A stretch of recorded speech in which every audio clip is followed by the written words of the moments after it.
This is Dave Smith from the National Workers Union.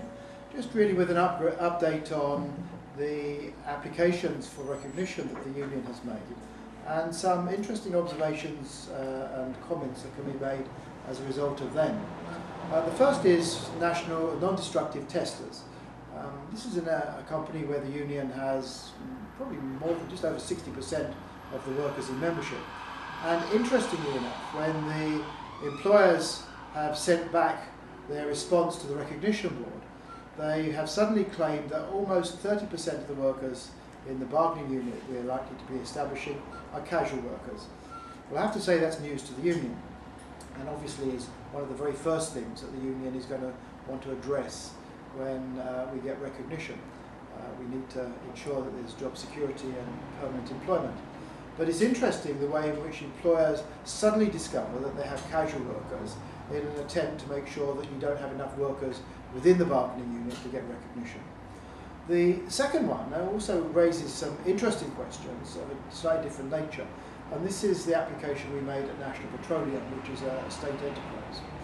And at National Petroleum we have recruited some fairly senior managers, and one of the things that NP has done is to busy trying to argue that these are not workers within the meaning of the Act. The Act being the Industrial Relations Act, of course. Now, as far as the union is concerned, once you sell your labour, whether it's by hand or by brain, you're a worker. Not so according to the Industrial Relations Act, which gives employers the opportunity to raise questions about whether somebody is a worker, according to the legislation, or whether they are managers. Well, we're fairly confident in this case that we're going to win the arguments. Some of the workers are already workers in another bargaining unit and have now outgrown that, and there's enough case law around to suggest that we should be quite successful.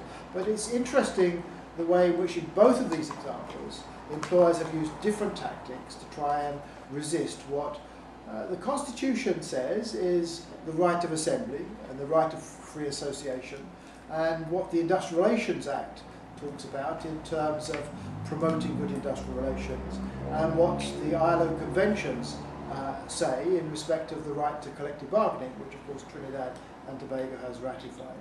Now, the Industrial Relations Act is certainly an obstacle when it comes to workers getting recognition, not just in areas of recognition, but also because the way in which it chops up the economy into what they call essential industries.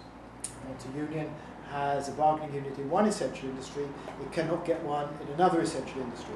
And of course that forces workers, if they can't join any of the existing unions, it forces workers to have to create their own little unions all over the place, and of course those unions then cannot merge. So what we have is a lot of fairly small unions around which don't have the resources for education, research, legal assistance, and developing the skills unions need. So as far as the National Workers Union is concerned, the Industrial Relations Act has got to go. It needs to be replaced by legislation which is useful for workers and not the Industrial Relations Act. And as far as the recognition claims are concerned, we're very confident that at the end of the day we're going to get through on those, but it's interesting the examples that they highlight about the way employers do put obstacles in the way of workers getting what is a basic fundamental right. That's the right of recognition and the right to collective bargaining.